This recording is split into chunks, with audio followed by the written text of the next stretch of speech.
Welcome to Wine Soundtrack USA. Listen to the passion with which producers narrate their winery and their world in 30 answers. Discover their stories, personalities, and passions.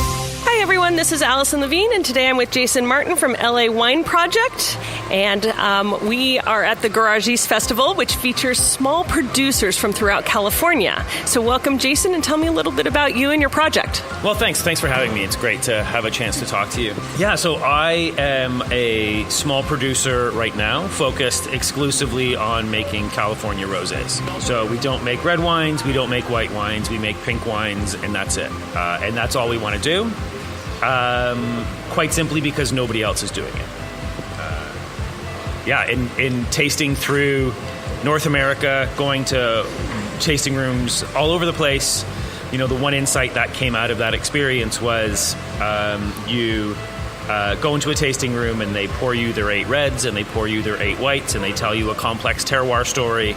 And then they say, if you are interested, we've got a rosé on the back of the tasting list here. And so seeing so much energy and effort put into making slightly different versions of the exact same wines, I said somebody needs to stand up and be the champion for rosé here. And so since nobody else was, I realized it had to be me. So when did you start doing this? In 2013, I built a little rosé winery in my garage here in Los Angeles. And just sort of taught myself the process, and now here we are. And are you still located in Los Angeles? I'm still located in Los Angeles. In going through the process of trying to commercialize the wines, I realized I was never going to be able to sell the wine I made in my garage in Los Angeles. I've moved winemaking to Los Olivos. Okay, so up in Santa Barbara wine country. In terms of vineyards, do you own any vineyards, or are you purchasing fruit? And if so, where are you purchasing from? No vineyards owned at this point. We focus on finding... Right now we're focused on Rhone varietals for the time being. And so Los Olivos is a great spot for that. And so I work with a couple of growers who I've developed relationships with. And how many cases a year do you produce? Last year we did 150. It was a proof of concept year where we made a ton of the 3 wines we wanted to make. And this year we made 500 cases. That's big growth. It's largely because I have another life outside of being a winemaker and realized how time-consuming it is to sell wine. And in talking with distributors, realized that I needed to be 500 cases for anybody to even look at me. So it was basically a market-driven need that I was reacting to. And you said you're doing Rhone varieties. Are there any particular markets you're in at this point? Yeah, so we're in the Central Coast in Southern California. We're in maybe 25 or 30 shops between Paso Robles and Los Angeles. So a mix of restaurants and retail. What is your first relevant memory of wine? I don't know. I always was semi-enchanted with it as a young person. I remember bringing crappy grocery store Merlots to parties as a kid. It was probably like drinking Sutter Home White Zin behind the high school gym before the dance started. I suspect something like that was probably the first real wine memory. Nothing a little more impressive that sort of set you on the path? Yeah, well, I think I was working in a French restaurant in Toronto, had a 1,000-bottle cellar, and was run by 2 guys, one from Switzerland and one from Provence. And they were passionate about rosé, and of course Toronto is very cold, and as soon as it gets warm we would put 3 glasses of rosé on the wine list. And so being a young idiot, I was like, guys, not only do I not understand these wines, now you've given me these pink wines to learn about. And so I think that was, I think that's where I got incepted. I don't think I made a decision to be a winemaker. I think I woke up one day with a winery. Do you think that there's a perfect variety out there? There's a perfect variety for every wine you're trying to create, but no, I don't think I don't have a perfect variety. I don't subscribe to that. If somebody doesn't drink wine, is there something else that you think they're losing out on? Especially not tasting your wine. Is there something they're losing out on? I don't know. I mean, the world of booze is so complex and wonderful. That makes me think of all the things I haven't drank. I don't know that I'm missing out on. There's probably all kinds of weird esoteric liqueurs from southern France that I haven't drank yet. But no, I mean, I think you drink what you drink and you love what you love, and if you love wine, you will find it. And are you using social media? And if so, what networks do you like to use and why? Yeah, I found Instagram the most effective for reaching an audience and telling the story. Facebook's okay, but I haven't really had any... I don't really put much effort into it. It's very easy to take a few photos and say a few words, and for the most part, I seem to be attracting younger wine drinkers, and Instagram is where they spend most of their time. If you were running an ad about your wine, would you put your own face on the bottle? No, never. Is there? Why not? Because there's enough 40-year-old white guys making wine in the world, and one more is not going to tell an interesting story. Okay. If you have a cellar where you keep wine, I don't know how old your wines go, but what's the most expensive bottle you currently have in your cellar? As a producer or as a purchaser? As a purchaser. I'm not super fancy. I maybe have there was a point where we had a 1975 Moet, but that got drank. Right now, I think I have some Abe Schoner's whites in the cellar that are maybe $70 or $80, but I'm not a big collector. I'm a consumer. If it's got dust on it, it needs to somebody. It's been sitting there too long, and somebody needs to drink it. So, what wine are you drinking right now that's giving you the most satisfaction? There's a great Chenin Blanc from France. 7 Year, I think, is the producer that I'm loving. That's the one that immediately jumps to mind. My friends of mine own a wine shop in Culver City called Bar and Garden. And they're always introducing me. They're super obsessed with Croatian, Slovakian, all these esoteric Eastern European wines, and they're super fun to drink, and they're super affordable. So yeah, I find more often than not I'm drinking wine from a place I never knew made it. That's always fun to me. So if space aliens were to land on your property, what wine would you give them from your cellar to taste? Space aliens. What would I give them to taste? I'd probably give them the cheapest crap because, quite frankly, they don't have a palate, right? So there's no point in wasting good wine on bad aliens. Fair enough.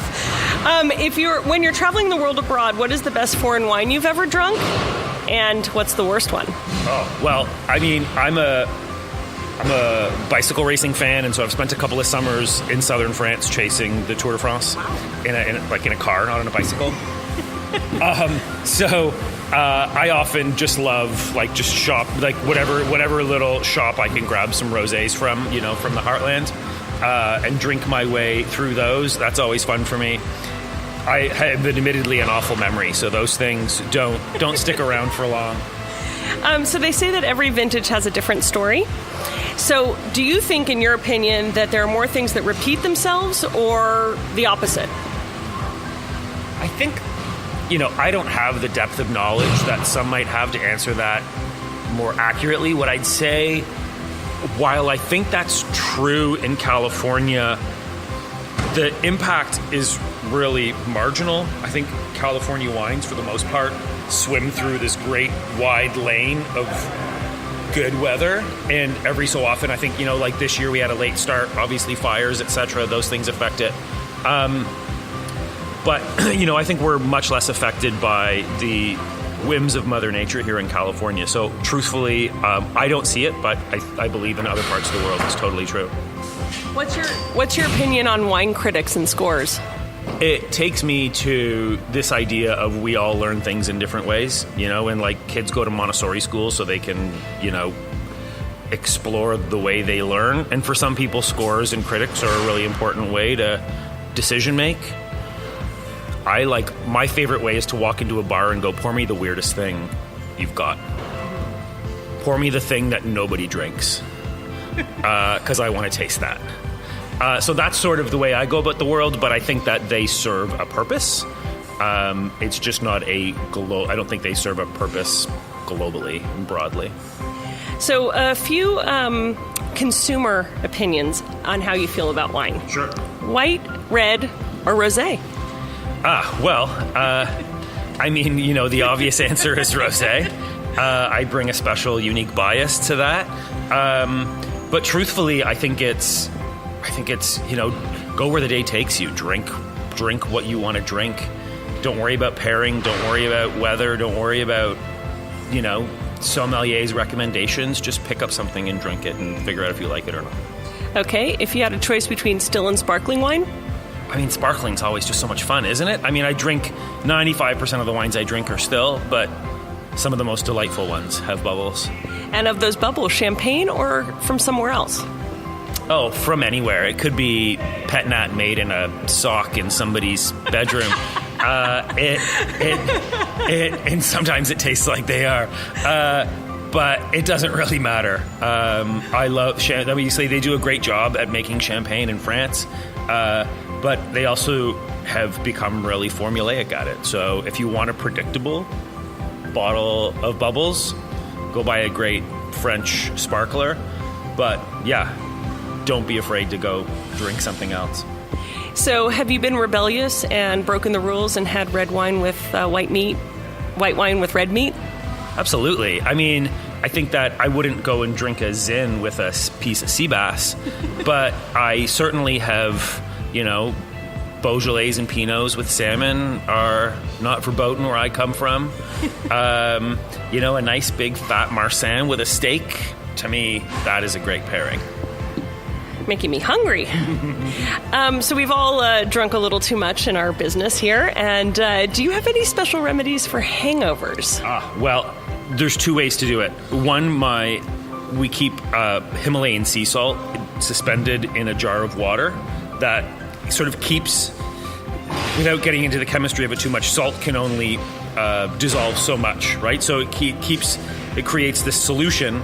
And so I'll take a shot of that before I go to bed, because one of the things I've heard is that electrolyte depletion is one of the reasons people get hangovers. So I'll take a shot of that before I go to bed. Seems to work. I've encouraged some of my friends to do the same, and the results are like, it's not 100% of a cure, but it's like at least a good 75% of a cure. Wow. So, Himalayan salt and water. Preemptive hangover cure. The other hangover cure is drinking.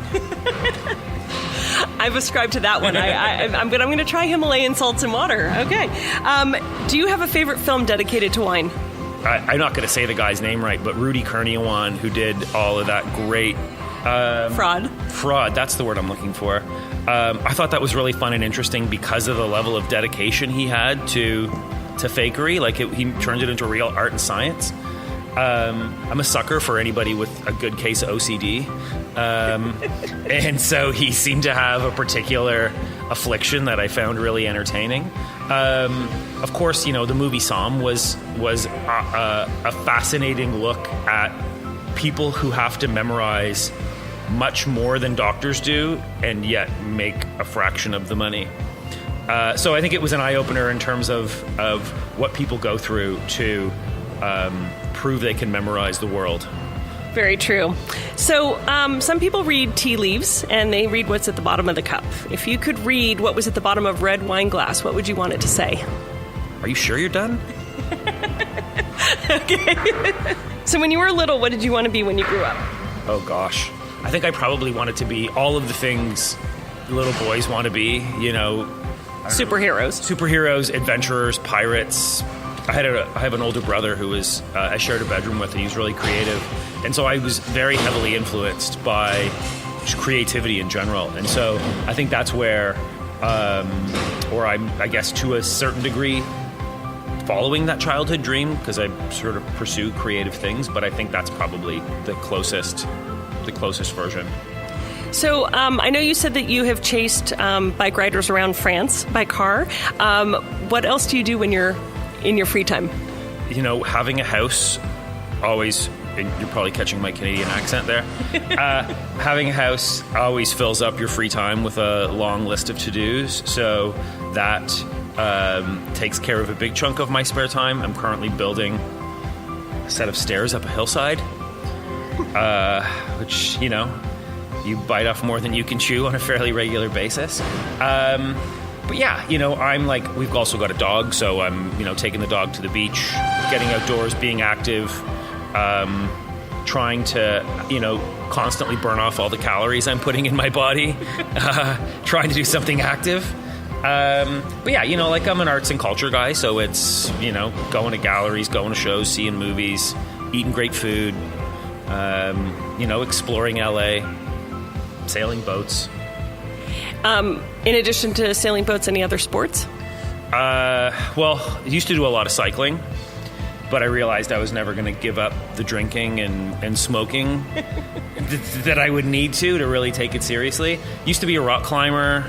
I like the outdoor stuff, so whatever it is that I can do outdoors, I now race small laser sailboats. So just a mixed bag. I get bored too, so I'll do something for a year and then do something else and then do something else. So as long as I'm active, that seems to take care of it. Always exploring new things. Yeah. Are you a supporter of any sports team? Of any sports team? Well, again, cycling. There's an American sports team that is run by a guy named Jonathan Botters, and they're racing in the Tour de France right now, and they are very much underdogs, and they are sort of the one sports team I actively follow. I wish I liked sports more, because it seems to be something people like to talk about a lot, and it seems like an easy thing to have a conversation about, but I just really don't care about football, baseball, hockey. You're Canadian and you don't care about hockey. It's true. That's why they forced me to live in L.A. If your underdog cycling team were to win, what bottle of wine would you give them? Oh, gosh. Well, mine. Okay, moving on to music. What's your favorite singer or group? I think different groups for different reasons. Like the Desert Island album is Exile on Main Street by the Rolling Stones. But there's been so much wine made to so much classic rock in California, it's almost embarrassing. I was realizing I was at the winery this harvest, and Pink Floyd was just cranking for days, and it got me thinking about, wow, like, how much wine has been made in California to, like, the dulcet tones of Roger Waters and David Gilmour and Mick Jagger. But yeah, I mean, I think, one of the post-election trauma management has been a lot of Iggy and the Stooges. I've been playing a lot of Iggy Pop and shouting at things and enjoying that quite a lot. I think I'm going to join you. For a really romantic evening, what wine would you order? There isn't a direct correlation between wine and my opportunities to get lucky. So it's maybe less about the style and more about the quantity. Okay. What was the best piece of advice you ever received? The one thing that comes to mind wasn't a piece of advice that somebody gave me, but it was something I saw. I think I was watching a film. The saying is effectively, don't follow in the footsteps of the masters, seek what they sought. To me, that's been a great source of inspiration, where I don't worry about trying to replicate anybody else's success. I'm just trying to find my own. And if you were going to give us advice, what's the best advice you give us? My advice would be, typically my advice is like jump first, ask questions later. It works for me, but it certainly is not a universally applicable approach. Okay, if your wine was a song, which one would it be? Well, which wine, I guess, would be the question. Making rosés, there's probably... Is it Good Day Sunshine by the Beatles? Is that the name of the song? I'm not great at Beatles songs. But all the songs I like are probably not the songs my wines would be. But something that... the answer is like something that makes you want to drink when the sun is shining. Is like whatever that song is for you is the song I encourage. A happy, perky song. Yeah. Okay. Complete the sentence. A table without wine is like... A table I don't want to sit at. Okay. If a VIP, and they could be from any walk of superstardom, was photographed by paparazzi at a restaurant, on their table is a bottle of your wine, which celebrity would you want it to be? Another good question. What celebrity would I want it to be? I don't know, somebody like who you can actually look at and go, I trust their taste. Because I don't think that's true of a lot of celebrities. Maybe somebody like, well, since we were talking about him 10 minutes ago, Jonathan Gold. Food critic of the L.A. Times. If my wine appeared on a table he just stood up from, I would die a happy man. What is your proudest achievement in your work? I guess getting to here, I sort of had this thought today where I'd been going to these Garage East festivals for a few years and had sort of been thinking about the day.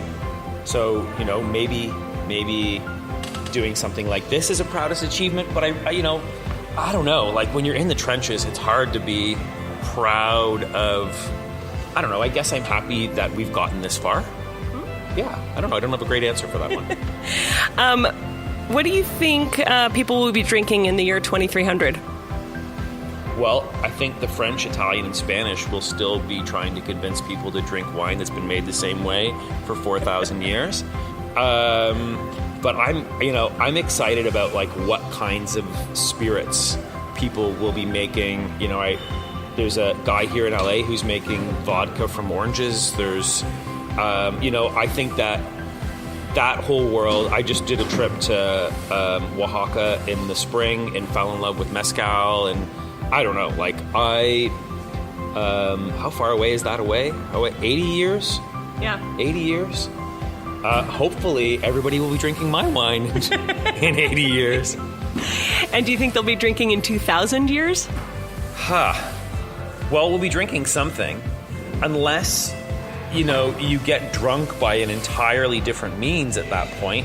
But no, I think we've been doing it for how many thousands of years? I don't think that much is going to change. People will tinker with the recipes, but I hope we're still drinking all what we're drinking now in 2,000 years. Among the populations of the world, who do you think drinks the best wine? Which country? In terms of quality. Well, I think naturally I'm going to consider California its own country in this instance, because New York has its head so far up its ass with Western Europe and are so obsessed with trying to replicate everything the French do that I'm not so interested in that. So yeah, I'm going to say the country of California. Do you have any good luck rituals when harvest is about to start? No. My good luck ritual is just like, please don't rain. Like, it's just we're harvesting tomorrow. Please don't rain today. Please don't rain. I can't tell the crew to pick on a different day. And do you see any omens or signs each year that sort of predicts what's going to happen in that harvest? No, I don't.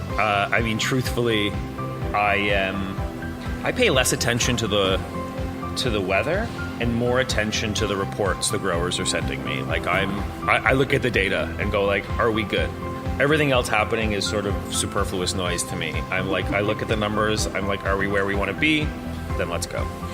Now, they say that some winemakers walk through their cellars and talk to their barrels, the wine in their barrels. Sure. Have you been known to do that? And if so, what do you say to your wines? I just tell them to keep calm and carry on. Okay. And one more question is, what area in the world would you like to explore still? Oh, man. There's still so much I haven't seen. I went to design school, so I have a deep affection for Scandinavia. Haven't seen any of that. I don't think they're producing a lot of wine there. I don't think they're producing any, to be fair. Let's see. So, I basically want to, without being too much of a Francophile, like absorb as much of that country as I possibly can. But I know that there are other places I need to see. Like, what's China doing? How are they making wine? I'd love to do a wine trip through China. Okay, so we're almost finished, but there's one last thing that we do here, and that is we play a little game. It's called Wine Soundtrack. Okay. So I'm going to name a couple of grape varieties, and I want you to tell me what song you would listen to while you were drinking it. Okay. Okay, so we'll start with, let's do a rosé of Grenache. Oh, rosé of Grenache. I think I'm going to listen to like some weird dub reggae song from the 70s that was made in like a shack in Jamaica, with like some Radio Shack equipment and a couple of drums and an old rickety guitar. Okay, what about a Sauvignon Blanc from New Zealand? Sauvignon Blanc from New Zealand? It's like, to me, that just goes somewhere so pretty and female, probably like Adele. Okay. Super Tuscan.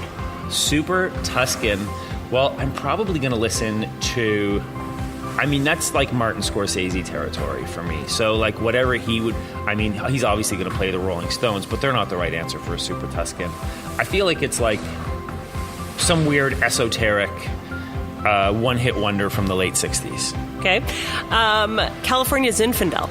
California Zinfandel. That's just like, it's like drinking everything at 11, right? So it's got to be like the most saccharine pop song you've ever heard. That you can't stop singing once you stopped listening to it, but you never tell anybody. It's like one of those guilty pleasure songs. Okay. French Burgundy. French Burgundy. It's so proper and buttoned up. It's probably like one of those like super twee British indie bands that like wear really skinny ties and like tight jackets and like barely move. I don't know who that band is, but this is just who I'm envisioning. And like all their music videos are just them not moving, standing really stock still. Okay, what about a Spanish Tempranillo? Well, my mind, of course, goes to Spanish music, but that feels like a little bit too on the nose. I'm going to say like, let's take that in an L.A. direction. And it's going to be like some cool young Latino indie band that has like a guitar and turntables and a laptop. Well, we could talk music all day here, but Jason, thank you for joining us today. And if you could just remind people where they could find your wines. Yeah, you can find them in various restaurants and retailers throughout the Southern California area or at lawineproject.com. Well, thank you and have a great afternoon. And you, thank you so much for having me. Thanks for listening to a new episode of Wine Soundtrack USA. For details and updates, visit our website, winesoundtrack.com.